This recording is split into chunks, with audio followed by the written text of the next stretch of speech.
What is up, everybody? Welcome back to the Montana Method Podcast. One more time, as always, your host, Nelson Rodriguez Jr., author of Montana Method. In today's special edition of my show, I have a guest I've been waiting to invite for a while, the bearded wonder himself, Josue from What Josue Has To Say. I've been out here hustling all my life. Every day we get into it. Really out here in these streets. That's day and night. Like there's nothing to it. When I was going through it, dog, I never got your call. I never asked for nothing, no. But now I want it all. I promise I'ma do it. Came from rags to riches. Rags to riches. Came from rags to riches. Rags to riches. Came from rags. What's up, buddy? What's up, bro? I've been called many things in life, but never the bearded wonder, so thank you. It just stuck. I called you that one time. I think I texted you that one time, and I was like, it stuck. The bearded wonder. Nice. How's life, bro? Good? Good, bro. Here, grinding, doing my thing. You definitely Just like you're doing your thing. Poco a poco. I follow great examples like yourself. Thank you, bro. Que muela. Can you tell I'm a salesman? You can. Yeah, it is what it is.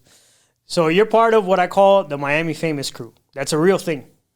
I hope you know that. It's like you and Caballo, you know what I mean? That Thank you, bro. Like Mr. Red. Never would have thought to be included in that circle, but here we are. You are, though, because your reels perform really well, bro. Yeah. Like your content, you're one of, from like a follower standpoint, it's a bit smaller than those other accounts, but the performance of the reels do really well. Thank you, bro. You know what I mean? It's crazy because I don't consider that at all, but, we're always our worst critic, right? Yeah. But I have seen some of them that, passed my expectations, so. For sure. Thank you, yeah. I can relate because I think we had started talking about it before the podcast. I have a short on YouTube that has like 80,000 views.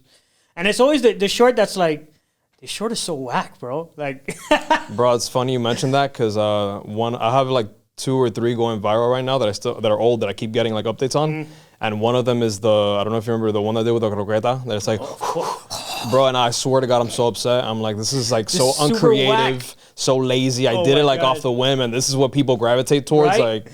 But I guess I should be thankful. It had me rolling though. I get it because it's simple, and everybody gets it. Like Yeah. I guess, right? I think the point is not to take stuff so seriously. Anything in life, yeah, for sure. Right? Mm-hmm. I've delved into this world of like creating content and the podcast and stuff, and it's a lot of fun, but you always got to stay loose. You can't, because we talked about this too, about there's a whole bunch of negativity on social media, bro, and people like they can, if you read too many of those comments, it's like you go down the vortex of like super negative stuff. So you got to stay loose. No, 100%. Like I used to get I've always had thickish skin, but sometimes like people get to you. Yeah. And I used to like pasarme la vida like how with people like fuck this guy and shit, bro. But you can't. You just gotta let them do their thing. Like at the end of the day, they're the ones watching you. You're not watching them. Like I don't even know who the fuck you are. So like, you're the one on my page commenting on my video. Right. Like, bro. So. I've never been that guy to go to somebody's page on purpose and be like, yo, this video sucks. Don't watch it, bro. Because they're a bunch of frustrado. Like, who does that? Don't you have shit to do? Seriously. Like, but like trying to pick a fight with a stranger online, like, I don't know, man. Yeah, it's kind of weird. Yeah. You definitely have no life if you're picking a fight with a stranger online. Yeah. That's for sure. There you go. That's the name of the episode. No life if you're picking fights with strangers. It's true. 100%. 150%, bro. I remember the first reel. This is the reason I followed you. It was the reel about Cafe Havana. Oh, that one I'm proud of. I'm not gonna. Yeah. That was one where like I wanted this to happen. Yeah, that was a good one. And you were like on NBC and stuff, right? Like, bro, NBC, CBS, Fox News reached out too, but I saw the email way too late. A bunch of publications, New York Times. Really? Yeah. Wow. It was crazy. I never would have expected them to reach out. Not me neither. That's awesome, dude. That's great. That goes to show you, though, it kind of goes hand in hand with what I always try to tell people. When you do something just because you feel like it's the right thing to do, because you could tell on that reel, you were just doing it because it's like, bro, I need to say something about this. I don't give a shit how many views this video gets. I need to do this. Oh, 100%. You know what I mean? Yeah. And when you do things in that manner, things turn out good, you know? They flourish, yeah, definitely. I had a friend of mine that lives above Cafe Havana send me because I guess he saw the physical place. He had looked it up and he sent it to me and he was like, bro, check this shit out. And I'm like, nah, this is impossible, bro. And like, we're both from Hialeah. I went to Hialeah High, so like, come on, like we're tight with our Cuban roots. And I was like, this is so ridiculous. Even if it wasn't gonna get anywhere, I had to put something out like for my own fucking like peace of mind. You know, I at least I did something, even if it was a la mierda. But look, and we shut them down. That's bro, fantastic. That's so awesome. You know what? That's one of the reasons I can never leave Miami. That we're the clear capital of like the anti-leftist stuff. You know, 100%. I can't go anywhere else in the United States where because it's undeniable here. Like there's so many Cubans here that have been through so much. You can't deny my father's experience, my mother's experience, his grandfather's experience. Like there's so many people here who have real stories of real things that happen to them. You can't just be like, oh, but you know this. You know, no, but nothing. You know what I mean? Like that's a big reason why I can never leave this place, you know. But the reason why it still hits, and I think, is because it's still so close to home, even with like the second generations and all that. For sure. So I feel like one of the reasons why people like Cafe Havana or others have tried to come in and kind of push some ideologies is because they think, well, they're like the second generation. They're college educated and they went through the leftist academia. Like they forgot, they don't feel, they don't have the communist boogeyman behind them. Right. But that's not entirely true. While there are some people like that, there's still people that either have extended family or like their grandparents are still alive that remind them, or, it's still, I can't say the same maybe 2 generations from now, but currently it's fresh. For sure. Now for me, my whole family, but I'm first generation. I was the first one born here. So you just hear the story. Like, a big reason why I have such a personal connection with Scarface is because his story of getting here off a boat, then getting sent to a tent under I-95, like, that was my mother, bro. You know what I mean? Wow. My mom hopped off a boat when she was 8 years old with my grandfather, got sent to the Orange Bowl, back when Martins Park was the Orange Bowl, had to stay there for a whole weekend. Like, she got let out after a weekend of being there because my aunt found them. And my grandfather had, like, an epilepsy attack in the car. Like, it's a crazy story. So that story, that's why Scarface is so personal to me. Like, I understand that of, like, bro, my mother got here, she had nothing. She built a life for herself. She was one of these hundreds of thousands of people that came here with nothing and lived in a friggin' tent. You know what I mean? It's a crazy ass story, yeah. Yeah. And that's part of the reason why I could never really leave this place. Like, our parents sacrificed so much to build this place. Like, Miami was literally nothing before we got here. Or our parents or our grandparents got here. So the whole thing that's happening now where, like, you have people coming from other cities and making it super expensive, I feel like if we leave this place, it's like, this place, Miami's not going to be Miami anymore. I mean, I understand the people that do have to leave. Everyone has a situation, all that shit, their family, I don't know. But I'm with you 100%. I mean, I'm not a fan of running from things. Like, you face it and you try your best. Yeah. So if you're not doing okay, then whatever. But at least you put up a fight, you know what I mean? For sure. And there's so much money coming in that, if you have that Cuban hustler mindset, you would know to use these people as leverage, For sure. Hustle them back. For sure. I'm not saying do anything illegal, but if you want. But, like, like, if they have, like, I don't know, like, a bunch of properties and they need a cleaning service, create a cleaning service. I don't know, like, you know what I mean? Just play with what you're given. And make sure you're charging top dollar. 100%. Hey, New York fees, yeah. It's called the New York tax. Yeah, 100%. You can put that on your Airbnbs now. Airbnb cleaning service. New York tax included. Write it off on the taxes. That's hilarious, bro.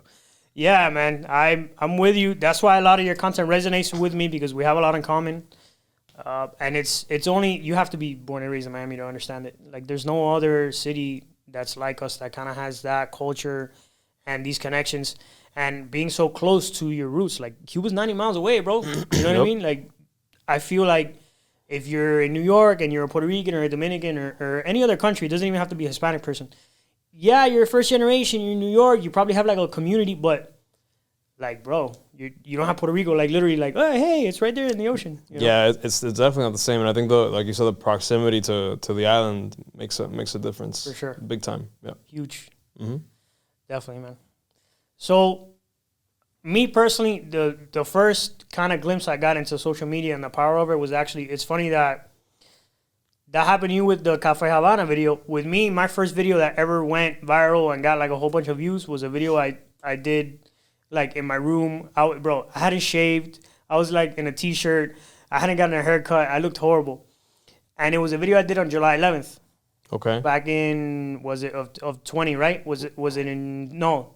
Was it, no, 2021. In July 11th of 2021. Oh, the Cuba. Yeah, bro. Because, Patria Vida. Yeah. So that same day, or like the day after of the protest, I just saw mad people opinionating and saying things that didn't really make sense. And I got irritated and I did a video and like, bro, like a bunch of Only in Dade and all these pages shared Picked it up. Yeah. And that was my first glimpse into like, man, everybody's voice matters. You know what I mean? Like, no matter how insignificant you think you might be, or your ideas or your voice might be, it has weight. 100%. 100%. Definitely. That's why I mean, we have social media as a tool. Like, you'd be stupid not to use it. 100%. Especially everything's getting more like digitalized and things are moving from the physical to the virtual world. Like, look at people have online stores that don't have physical stores. You know, things of that nature. So I think it's kind of a disservice to you if you don't. I mean, not everybody has something that they want to say. Right. But if you do, like, don't shy away from it. Like, it's there for a reason, you know? 100%. Like, you don't know the potential to have. And not everyone's meant to be fucking Joe Rogan. You know what I mean? Exactly. If you affect 100 people, and that's it, just 100 people, and that was your thing, but you succeed. You did your piece, you succeeded. Exactly. Like, people go into it thinking, like, oh, I'm never going to measure up because they compare themselves to, like, these huge... Yeah. No, you're an idiot. Why are you doing that? That's been podcasting for like 20 years. 100%. Yeah. And on top of that. So... Yeah, that's something I think people don't really... They only see what's happening right this second, and they don't see everything that went behind. I'll use Joe Rogan as an example just because we're talking about him. Joe Rogan was podcasting when nobody knew what podcasting was. His first podcast was terrible. Horrible. It was awful. It was like him and his buddy getting high. Yeah, and it was awkward as fuck. Yeah. Look at him now. Right, and it took a whole process of wanting to do this for free. Like, it cost him money to podcast at one point, right? Like, it was making no money, and he just kept doing it because it was fun.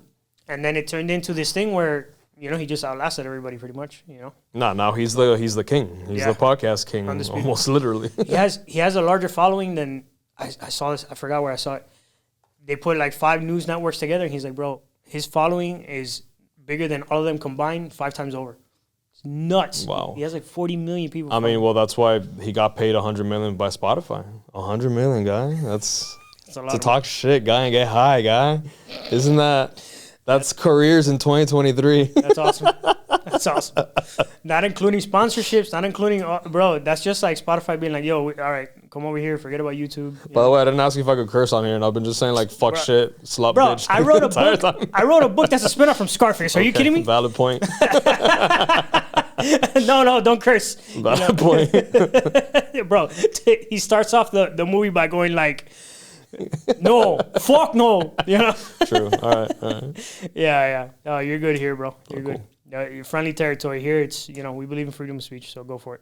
Okay, thank you. You have the green light, so if they give me a little strike or something, it's my fault. I'm the one who told you to do it. Good. It's your platform, not mine. Fair enough. So, bro, how'd you get started in creating content? What platform did you start on? Like, tell me a little bit about it. Unofficially, I guess Instagram.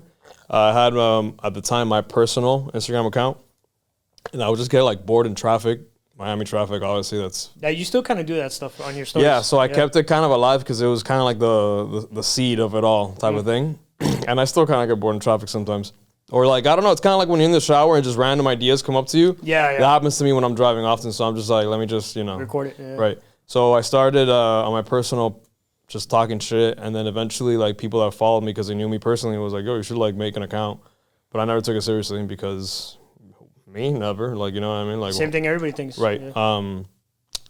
And then COVID hit, like everyone else, and their lives changed forever. Like people finally decided to, let me try something new. So one of my boys, he kind of pushed me. He was like, yo, just start the fucking podcast. People keep telling you like, why are you holding back? Now's the time. It's like it's downtime, this and that. So late 2020, I kind of like decided to take it seriously. And nothing. I ended up like trying to like thinking of a logo, thinking of like the concepts I wanted to talk about, what I would talk about. Reached out to graphic designers to create it. Then some of my boys are like videographers, so I asked them to do like a little promo for me, and they did. Which honestly, to this day, I don't know if people like it, but I love that promo. Yeah, and then I just kind of launched it. I think February 2021. So it's really only been like a little over 2 years. It's still very fresh. And now we're here. Here we are. Sitting with you, talking. Yeah, man. I love, so the reason I like writing is for stories, right? So seeing a person's evolution, and especially you, right? I followed you when you were just a normal, like you weren't really, I don't even think you had started the podcast back then. Really? Yeah. And then you started the podcast, and then you had a couple reels pop off, and now, you know, I got to meet you. So it's cool. I like seeing, that's like the American story. That's the American dream, right? Starting from nothing, taking a chance on our dream, saying, you know what, I think I can do this, and doing it, and then a couple years later, here you are, you know what I mean? And then a couple years from now, where can I be, you know? So 100%, bro. I mean, I'm not even going to be humble about it. I'm nowhere fucking huge, but even if this ends tomorrow, like, it's probably the most significant thing I've done in my life because I put myself out there to such an extent. That's awesome. And I've grown to such an extent. I've seen myself, like, change in not just how I perform, but, like, how I am as an individual. Like, all these connections I've made, you know, the people I never thought I would connect with. Right. So if it ends tomorrow, fine. But, like, I grew so much in this time span that I'm just like, this was its purpose. And, you know, I love it. Like, I would have regretted if I had never done it. So. Yeah, man. Let that inspire you to do your shit. Boom. That's a real voice. No, I'm with you. I'm a person that I can't live with the what if. What if I would have done that? Terrible. Horrible. It eats my conscience alive. Yeah, man. Fuck that. Terrible. I'd rather fail and just be like, right, now I know. 100%. Because if I fail and it didn't work out, I was like, all right, well. Not just that, but then I lose respect for myself. Like, every time you take, like, the coward's way out, that, like, eats up at you, like, in the back of your mind. And then you just got to live with that shit. You know, and it's like, that's no way to, I'd rather just be like, you know what, I looked like a dumbass, but I did it. Yeah, bro. You know? In my book, I write, there's a chapter where I write about keeping your word, and I write about it differently than most people would expect. Most people are like, oh, keep your word, do what you say, that kind of stuff, and I say, yeah. However, this is specifically directed at keeping your word to yourself. Yeah. So when you say, all right, I'm going to wake up at 6 in the morning, and you don't wake up at 6 in the morning, you have the, oh my God, I'm so lazy. It's me every morning. Right? So what happens, eventually you just like, whatever, I'm not going to wake up. Yeah. And then eventually what happens? You don't even try anymore because you don't believe you can do it. Right, and it's not that you can't do it. It's that you don't even want to try anymore because you don't believe in yourself. Yeah. So keeping your word to yourself is super important. Yeah. Super. That's a life hack. We treat ourselves the worst. We treat other people better, like type shit, you know? Bro. Eat the wrong shit. Don't keep promises to ourselves, all that. Yeah, if I won't go to the gym by myself at 5 in the morning, but if I tell my boy, hey, I'm going to meet you at 6 in the morning, I wake up and I show up on time. Like, that is crazy how we show up for other people, but we don't show up for ourselves. Yeah, because we're comfortable with ourselves and, like, the lack of self-love and all that shit, self-respect. You know, really, it's what it is. Because if you actually respected yourself the way that you respected, like, a friendship, you would not disrespect that person like that. So 100%. You wouldn't eat the garbage you eat. No. You wouldn't stay up late and not get any sleep. You wouldn't hang around certain people, right? Mm-hmm. Like, if you're outside yourself and you see you hanging out with certain types of people, you'd be like, yo, I don't think you should be around those people. Mm-hmm. Yeah, what are you doing? You know? Absolutely. Yeah.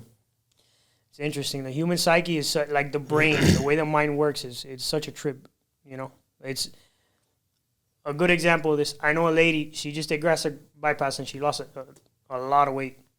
And I lost a little weight in the last few months. And she sees me at my house working out every day. And I told her, work out with me. Like, La vieja te está mirando. Not really. And she's not a vieja. Anyway. All right. So I'm like, yo, you can work out with me. I'm here. And she's like, oh, my God, but I can't. And I told her, bro, you're willing to give your boss 8 hours of your life. You're not willing to give yourself 30 minutes a day. That's a good way to put it. Yeah. Like, absolutely.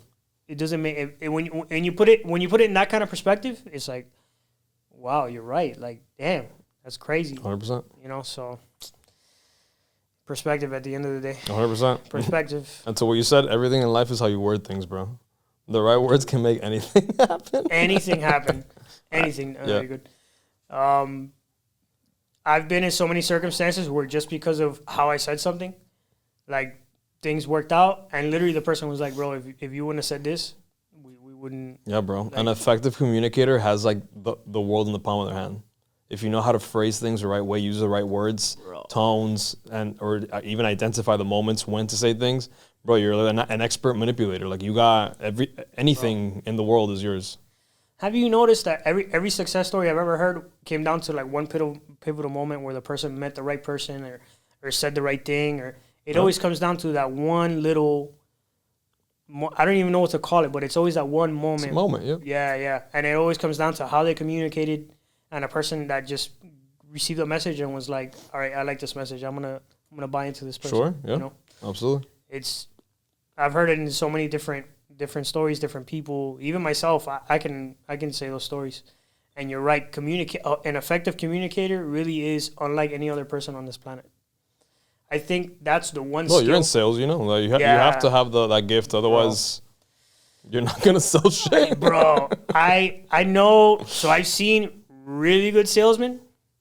So I put salesmen in 4 categories.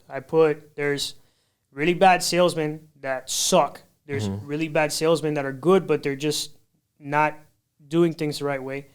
Then there's really good salesmen that are bad people, and there's really good salesmen that are good people.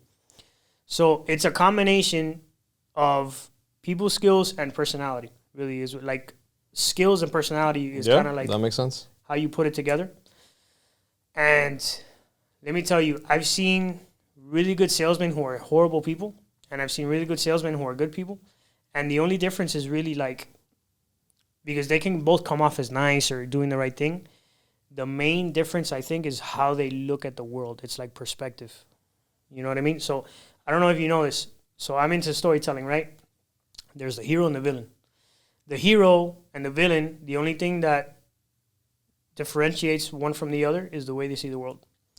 The villain, he sees the world, and usually in any story, he'll have some sort of like, he'll have a scar, he'll limp, he'll have like a speech impediment, right? Yeah. And then the guy will be like, okay, I'm really hurt, the world hurt me, so I'm going to make everybody hurt, so everybody feels my pain. That's a villain. The hero literally just says, okay, I got hurt, I don't want anybody else to feel like this, so I'm going to help other people. They both experience the same exact pain, the only difference is how they portray it. Yes. Yeah. And it's in sales, it's the same thing. You and I could be saying the same thing, the same exact thing, if the intention behind it is different because of how you believe the world is or how you perceive things. That's what gives you the result. That's a really good analogy. I never thought of it that way, but yeah, makes complete sense. Definitely. Mm-hmm. And I've always, whenever something bad happens to me, because the pain of life happens to everybody, right? I've always been very conscious of that, of like, you just understand that this is coming to you either to improve you as a person or maybe to teach someone else a lesson that can learn from this because you went through this. Don't use it as, like, oh my God, you know, don't become that victim. You know what I mean? A lot of people like to live in that victim headspace though, or they just have a really tough time accepting that. Like a lot of people I've noticed that are very like logic based, have a really hard time thinking that things happen for a reason. They just think that, it's just a bunch of random shit happening to me. And if it's bad things, then I just become angry and bitter at the world because I can't fathom for whatever reason that there's a lesson behind this or whatever the fuck. Right. And I think that's a terrible way to live your life. Even if, let's say, there isn't a reason, right, but you give it a reason, you're shaping your own reality. Like you're like, okay, and you're actually making fruit of the lesson. You know what I mean? Rather than just like, just random shit happening to me. I'm such a little bitch. Right. Like, you know. 100%. You know what another thing is? You're rewarded for being a victim nowadays. Oh, yeah. That's the whole culture thing going on. The rewarding people for being a victim is something I've never really... I don't think people have to doubt what side of the coin I'm at. I think I made a point. I love the T-shirt. This guy. Talk about being verbal. I love it. That's super Miami, bro. That's so Miami. Like, yo, I don't go. But yeah, the victim mentality is something. You know who I have to thank for that is my mother. Every time I was a kid, And I would try to give her a reason why something didn't work out. Like, but mom, you don't understand. This teacher, like, he's really mean. He doesn't like me. She'd be like, bro, stop it. You're not a victim, bro. Stop. And every time my mom told me that, I would get so frustrated. But thank God that she kept telling me that because she was right. Like, okay, so what? Okay, maybe you're right. Maybe that's true. Ike. Ike, yeah. Like, what's it? What? Okay, now what? Okay, the teacher's mean. So what? Yeah. You still have to pass the class, whether he's mean or not. You know what I mean? Make the best out of it. Exactly. Or learn how to manipulate the situation or whatever the fuck. You don't think there's other people in that class or other kids that get good grades even though the teacher's mean? Yeah. Yeah, for sure. So it's like in life, it's the same thing. People have deaths in the family. People get sick. People go bankrupt. People go through divorces. People go to prison. These things happen to people. So are you going to sit here and be like, no, I can't because of this, where you have a David Goggins who has been through all these things and is still super successful? Yep. Or you have, a Yeomi Park. I don't even know if you know who that is. No. Bro. This lady escaped North Korea. Bro. Oh, yeah. Crazy. Yeah. And then she's like a super successful writer, like speaker.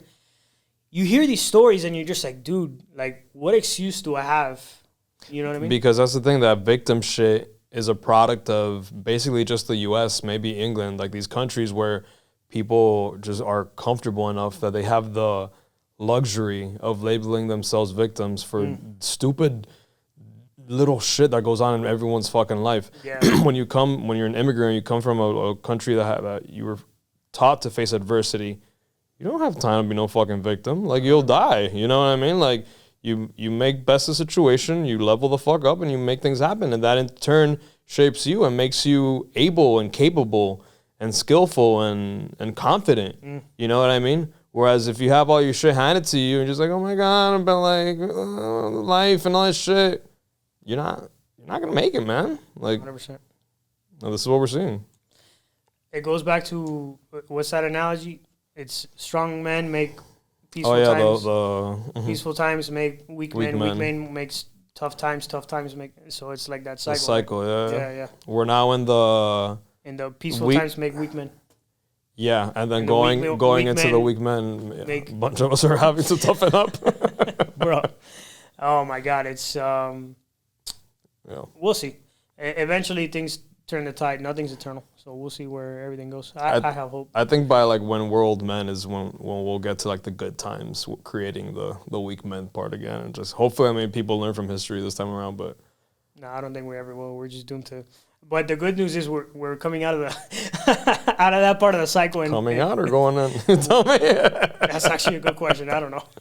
We're about to find out. We are about to find out. You saw aliens were disclosed today, guy? Bro. Los marcianitos. I think it's funny that they're like disclosing this crazy information everybody's been waiting on for years, and everybody's just like, "Oh, submarine." People are so desensitized, dude. You know, like you've heard so many crazy shit on the news, and there's so much shit going on. People are just like, okay, well, that's kind of crazy, but yeah, rent's still due on the 1st. Bro, for real, right? That's crazy. That's another thing I write about in the book. Everybody's in survival mode, bro. In these countries that our parents come from and where immigrants come from, where like food is like you're just trying to survive. When you need to survive, you're an animal, dude. You're not a human being. Your brain is not capable of processing a conscious thought. So that's something I write about in the book. It's called the Pathfinder's Pyramid. It's just like a few steps that we go through in life. But survival is it's such a base instinct. And I think that because of the weak men creating tough times and like going from abundance to scarcity, that kind of stuff, that's where the survival instinct kicks in, you know what I mean? And the caveman mode, the fight or flight stuff, you know what I mean? And it's crazy to think of that in a country and in a time so prosperous as now, that you still have people that live in that survival mode. You know what I mean? You would never think someone would be in that state of mind in the first world. Yet. Well, it's a huge country too, man. It's massive here. True. You have a little bit of everything. Very true. But yeah, no, you're right. Even so, it is wild to. That's true. Yeah, there's cases like that. Yeah, like you would understand. Obviously, if it was Cuba or North Korea or like Saudi Arabia or like somewhere China. Obviously, survival is something that's used against you to keep you in a certain state of mind, because the people who are in control understand that when you keep someone in survival, they're going to stay in a certain state. Survival, yeah. You know what I mean? And they're not going to think of the things they need to think of. Because you can't. Because you got to spend all that energy and thought on surviving. Straight up. So it's so important. That's something I try to keep conscious of. Whenever I kick in the scarcity mentality of like, oh my God, how am I going to figure this out? Oh my God, how am I going to do this? I take a second and I'm like, dude, chill out. Everything has a solution. You always figure it out. You'll figure this out. You know what I mean? I never let myself get caught in that survival mode of, because from there, nothing can come out of that except more survival mode. Yeah, it's barren. It's a barren terrain. There's nothing grows there. But yeah, I mean, I'm with you. I'm there. It happens to me all the fucking time. Like every week, and then I just have to that mindfulness shit is a practice. You know, you gotta pull yourself out of there, and then just kind of like stabilize yourself, and then all right, let's take the other more fruitful mentality path, whatever the fuck you want to call it, 100%, and get yourself in a different kind of energy. You know, and then you see it. It's almost like instant. Like, and then you see like things like start to improve little by little. 100%, dude. It's all you. That's why they call it a practice, right? Because you have to practice it over and over. It's like going to the gym. Yeah, man. It's never ending. Yeah. You gotta keep You don't just build the bicep and then never go again. No, you gotta maintain that bicep. Straight up. Like everything in life. Especially the mind, right? The mind is something that, man, I can feel my mind getting weaker or stronger. Whenever I don't read, like I read a lot, whenever I'm not listening to something positive, whenever I'm not keeping my state of mind in a certain zone, I can feel my mind getting weaker. Just like when I take a week off from working out, I go back, I do yoga in the mornings. Bro, I stopped doing yoga for 3 days, and I go 5 steps back. Bro, like, because you know the stretch you do when you touch the floor or whatever? Dude, on the 4th day when I go back, I'm like, dude, what's going on here? Don't see that. And it's the same thing with the mind. I always have to be like reading a book or listening to a podcast, staying sharp. You know what I mean? Reading for me keeps my mind super sharp. Whenever I read at least 10, 15, 20 pages a day, it keeps me centered, you know? Yeah, no, it makes complete sense. I mean, look at, like, for example, los viejitos that do, like, crossword puzzles. Bro, or, like, they're always, sharp. Like, yeah. I mean, they're, like, 80, 90. Their bodies might be giving out, but that mind is, like, whippersnapper, quick. Bro. Yeah. I have one of my tia abuelas, Mimi. Love you if you're watching. Hi, Mimi. She has a closet full of those. She collects them. Like, after she completes them, she'll put them in a closet. And the lady remembers things from 60 years ago, you know, because she's always doing those boom, boom, boom. Te lo van a dejar en la herencia. Le dejé a mi sobrino. Yeah, I left my all of my crossword crossword. The completed ones, not even empty ones. Not even ones you can write in. Thanks, baby. Appreciate it. Yeah, man. That's you always see those old people who are like super. My great grandma, right when she died, she was in her late 80s. She was sharp, dude, super sharp, and that's how the day I die, I hope I die like physically, not mentally. You know, I don't want to die from a mental sickness. I'd rather die from a physical sickness. Yeah, I wouldn't want either. But yeah, if I had to choose, the mind is just like a terrible thing to lose, man. Yeah.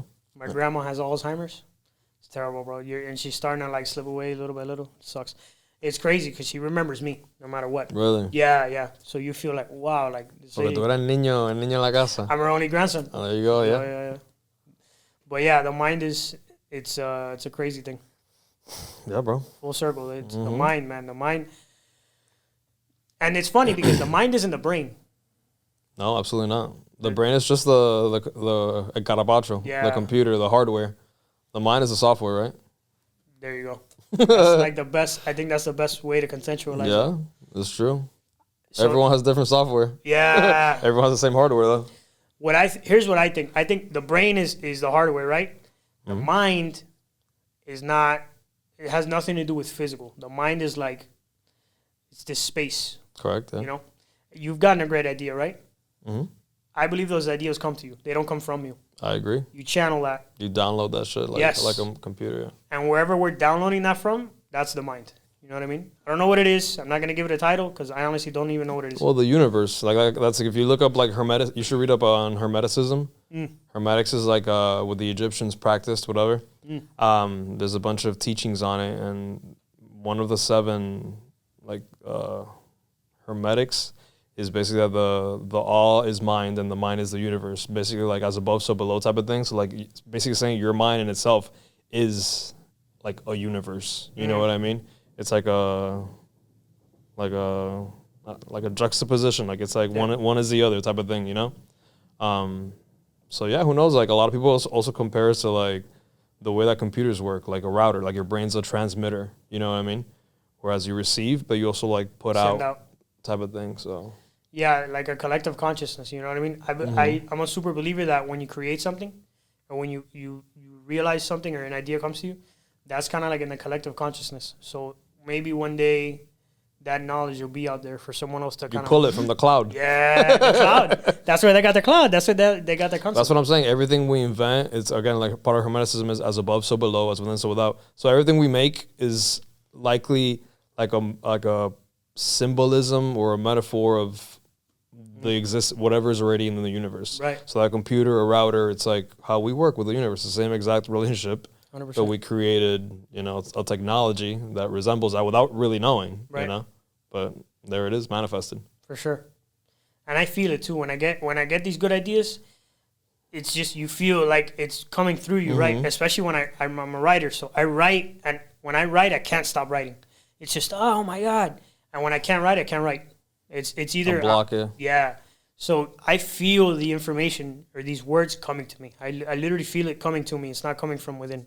It's coming from somewhere, I don't know. But yeah, I like that. That's really cool. Well, I probably haven't told you this. I'm writing a comic book. So no idea. Okay. Yeah. About? It's actually about deities. Okay. Yeah. Cool. So check this out. Tú eres santero? Yeah. Okay. Yeah. Check this out though. This is the cool part. So during the pandemic, I had a lot of time on my hands, obviously. And I just started... I'm not with... So the whole comic book industry went down the whole, wokeism, just like the rest of the country. And, like, it is what it is, whatever. They're all owned by the same companies, so... Yeah, exactly. Marvel's owned by Disney, all this stuff. But, so basically what's happening is, instead of being original and, like, getting a superhero that, right... You want representation of your race, your gender, your sexual orientation, that's fine. Instead of creating a superhero that has this sexual orientation, this identity, they get a famous superhero and they make them this race or this gender or this. And it's like you're basically pandering to like these, you're basically like why isn't the idea good enough to make an original character in your image? You want to like make this guy in your, no, bro. That first off, let's start with, that's somebody's art, bro. That's somebody created that, and you're just, because you feel like it, you're going to take it. No. Editing it. Exactly. Like, no way. Yeah. So what I did was, in my mind, one day I woke up and I said, man, there's no Cuban superheroes. And then the next day I woke up and said... Superman. I woke up the next day and I was like, man, there's no comic books that the setting is Miami. And I started writing that day. And bro, so check it out. As I was writing... I'm super into this, by the way. Yes, this is awesome. I'm telling you, dude, I promise the day before it goes to print, I'll give you a signed copy. Okay. And I'll let you read it. Can you tell me what the name? Don't tell me it's Croqueta Man or some shit like that. No. Okay. So I'll tell you the premise. So I started doing a lot of research. I'm a big fan. I've always been a fan of the Greco-Roman era. I love Greek philosophy, Greek mythology, Roman mythology, Roman philosophy. And even if you go a little farther back, Egyptian mythology. And then I really got into Norse mythology with Thor and that kind of stuff. Obviously, with like the Last Kingdom and Vikings, that became a whole thing, and everybody got into it. The Last Kingdom was a good one, yeah. Bro, they came out with the movie. Uhtred Ragnarsson. So I just started... I knew about these cultures, but I started reading up on them a little bit. And, bro, they're all the same. In what way? Okay. Thor. God of War. God of Thunder. Okay. Ares. God of War. Right? Let's take it. Okay, let me show you a different one. So, Hermes. Right? He's like the fast messenger, right? Fast messenger. Communicator, yeah. El Egua. The little brother. Oh, you know what I mean? Right. Loki, shapeshifter, sneaky. The three of them exactly the same. So they're all kind of based maybe on the same entity, but they just kind of culturally culturally interpret it for themselves. Right.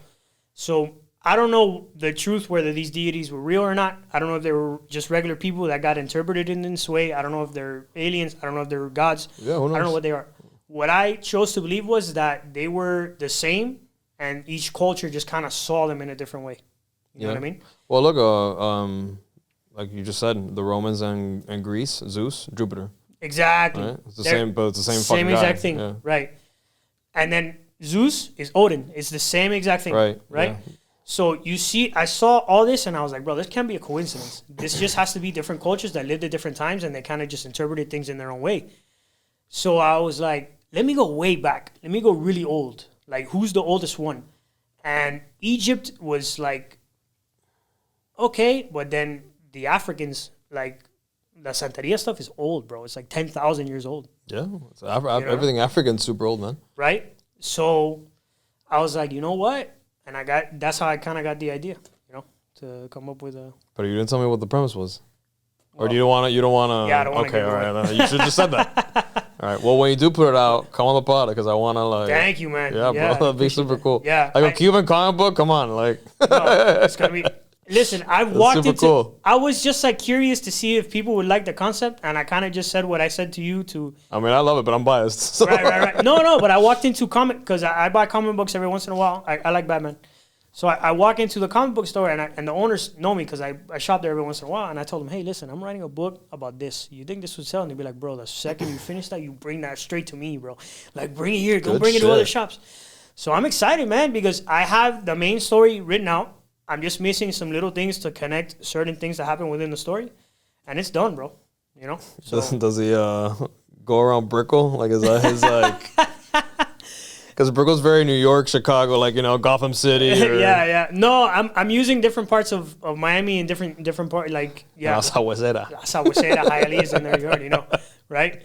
Yeah, one of the characters' name is Nino, and, like, on 43rd and 8th Street, there's a Nino's Plaza. Oh, okay. So, ideally, if I ever do, like, a TV show, that'll be, like, his HQ, his little headquarters. That's hilarious, man. I love it. Yeah.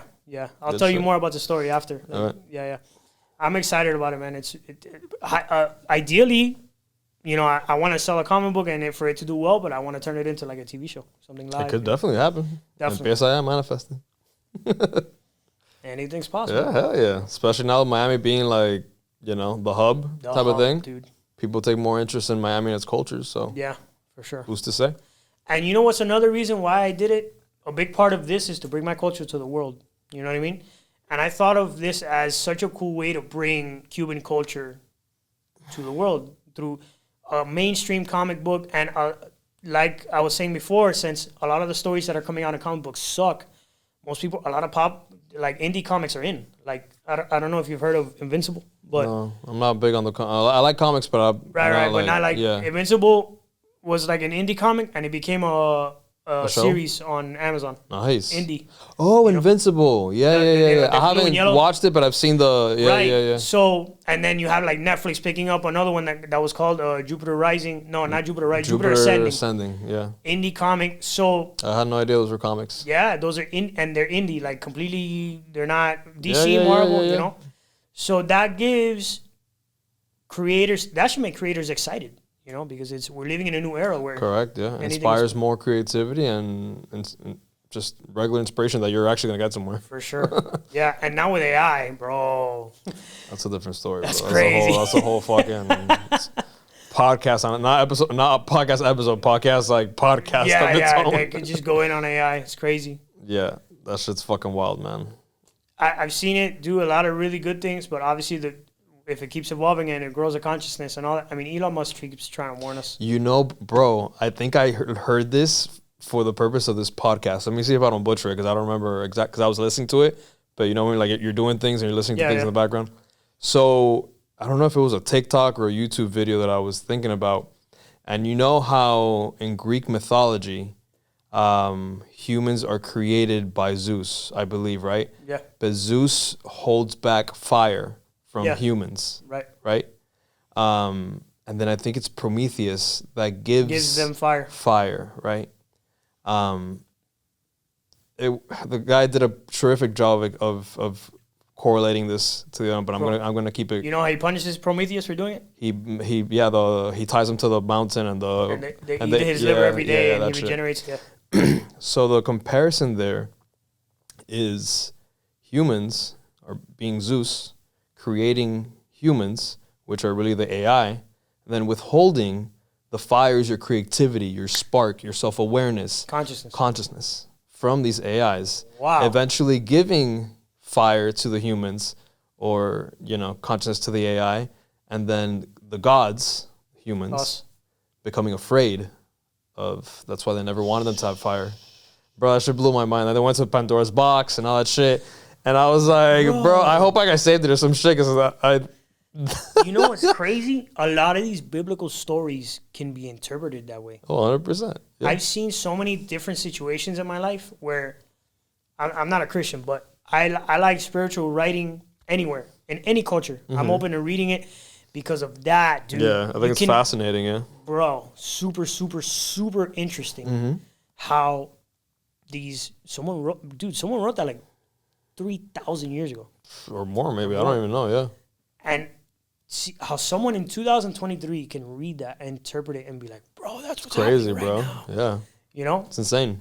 And the way that I butchered the fuck out of it. The way that he went into detail and kind of just like elaborated on it, it was just like perfect. I was like, bro, this guy just ate it, bro. So I go, mío. Yeah. That's awesome. Yeah. You got it. Whenever you find whatever that is, send it to please you. send it to me. I hope I liked it or something. Was it a podcast or a reel or? Bro, I think it was a TikTok. I don't remember, because again, it's one of those things where you have it in the background and you're just there like doing shit. That's awesome, dude. Yeah, that's the reason why I love writing, man. You see what I mean? Like, can you imagine writing something and 3,000 years later, like somebody reads, like the Odyssey, Yeah. I read the Odyssey recently, bro, and I was like, man, this is beautiful. Like, for real, like Homer wrote that.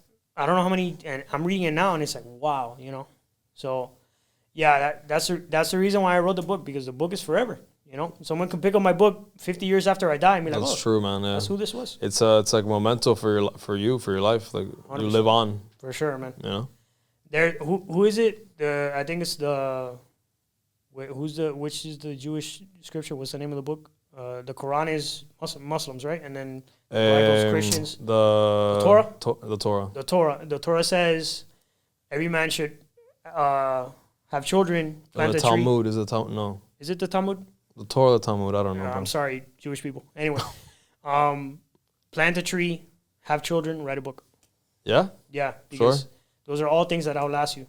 True. You know what I mean? That's beautiful. Yeah, that's true. For sure. I wrote the book, now I got to plant a tree and find a woman who can stand me to have some kids. Well, you're on the right spot. You have eyes on you, so. No, but. Y si no la vecina, brother, la pones a work out. This guy's hilarious, bro. She's not my vecina, dude. Anyway. Bueno, lo que sea, no sé. Eso es un problema de ustedes. Eso es un problema de ustedes. It's your problem.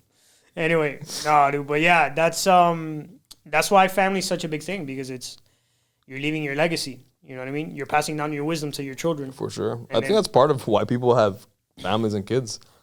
100%. To leave something behind. For sure. Yeah, man, it's such a crazy part of life to have, like, raise a kid and then see the kid have a kid, because I can only look up because I don't have kids yet, but like my grandfather, right? He was such a big part of my life, and seeing the stories of like him talking about my great grandfather, my great grandmother, it's crazy how that gets passed down from generation to generation, and then one day I'm gonna tell my kids the story about my grandfather, and that's kind of like that's legacy, That's the purpose of life. 100%.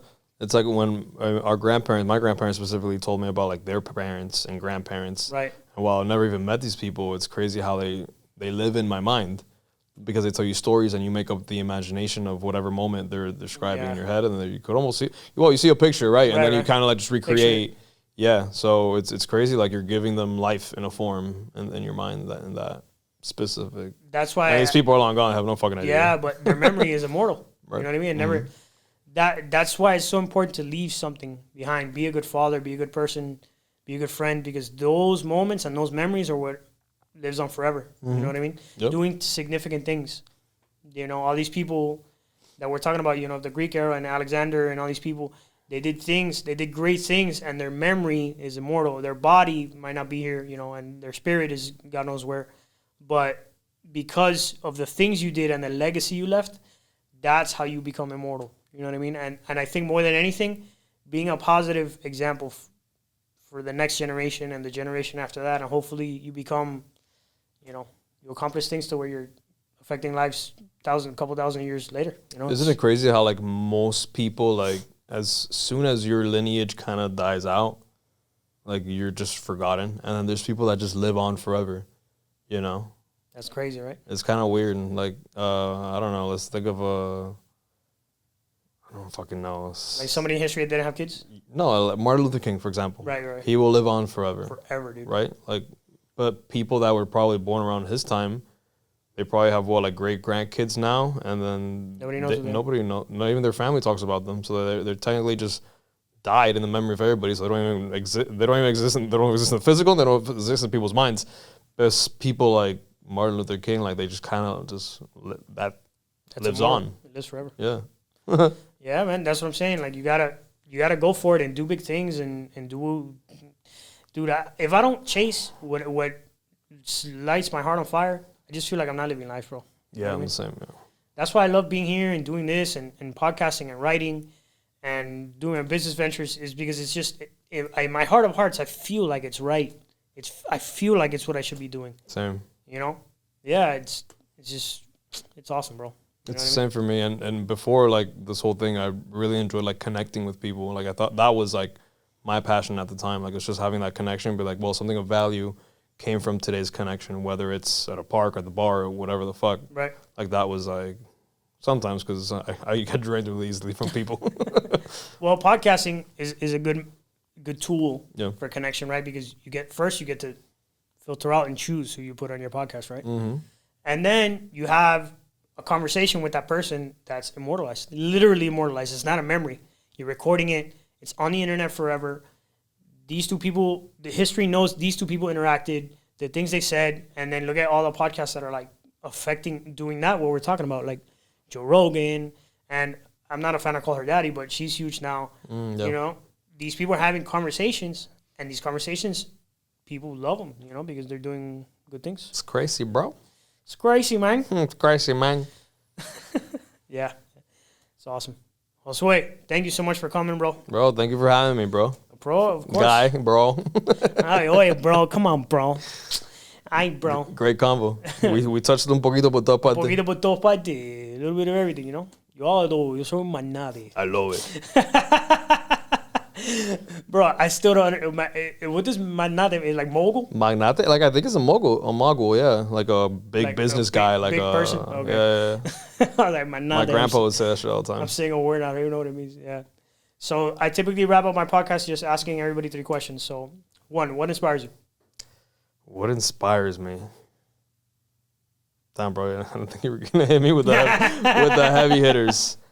What inspires me is, I don't think it's actually positive. It's the fear of being mediocre. That's very positive, man. Yeah. Definitely. I'm with you, brother.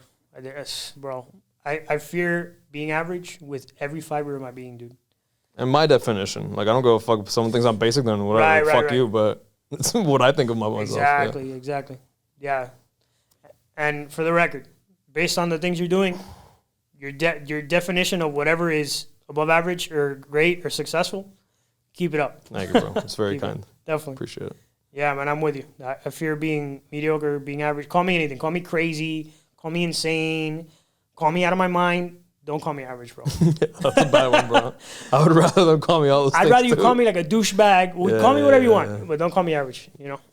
Obsessed, whatever you want to call it, but I'm with you. Okay. That's a good answer. I've never had that one. Thank you.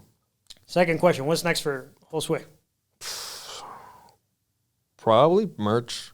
I've been trying to get out the door for a while, but I keep getting hit with setbacks, but that's life. So probably merch, and yeah, just merch and seeing more collaborations with bigger either businesses or things. I have some things in the works, so dope, man. You'll just have to wait and see. Those things will turn out great, sure. Absolutely. Your brand is super dope. Keep it up. And last thing, how do you want to be remembered? Damn, bro. La venga. We're getting deep. Huh? We're getting deep. We're getting deep. As a good friend. That's awesome, man. Yeah. I think we live in a world that's very selfish, very self-centered, and putting others first is rare, and that separates you from everybody else. Mm-hmm. You know what I mean? So I try to at least every couple of days, once a day, just call somebody just to check up on them, see how they're doing. Have no ulterior motive. Like, don't ask them for anything. You call someone who can literally give you nothing. Yeah, saying what's up. How you doing? Or helping out when you're needed, stuff like that. Yeah, bro. So I'm with you, man. I try to just do that every once in a while just to let people know that there's people out there. There's good people in this world, you know. So we're not all, crazy douchebags. So definitely. That's a good reminder, yeah. For sure, right? So, Sway, how can people connect with you? Catch me on every social media platform, Instagram, YouTube, TikTok, the whole works at What Josue Has To Say. And on Twitter, it's What Josue Says because it was too long and I had to shorten it. Bro, tell me about it. I changed all my things to kind of like have the same name. And then Twitter, Elon Musk, bro, you're killing me, dog. It's X now. It's not Twitter anymore. Whatever, dude. I can't keep up with these guys. It had to be different on Twitter because it didn't. Yeah, same. Sucks. Whatever. So, well. Anyway, what do you think about Threads? That's tremenda mierda. It's terrible. I mean, it's a Twitter ripoff, basically. Yeah, no, 100% that's what it is. It was to compete with Twitter. It blew up the first day, but immediately 70% of usage went down because it's terrible. It's Imagínate. Copycat. Mm-hmm. Well, Sway, thank you for coming, dog. Thank you for having me, bro. Appreciate you. Great talk. Till the next time. Well, guys, that was another episode of the Montana Method Podcast.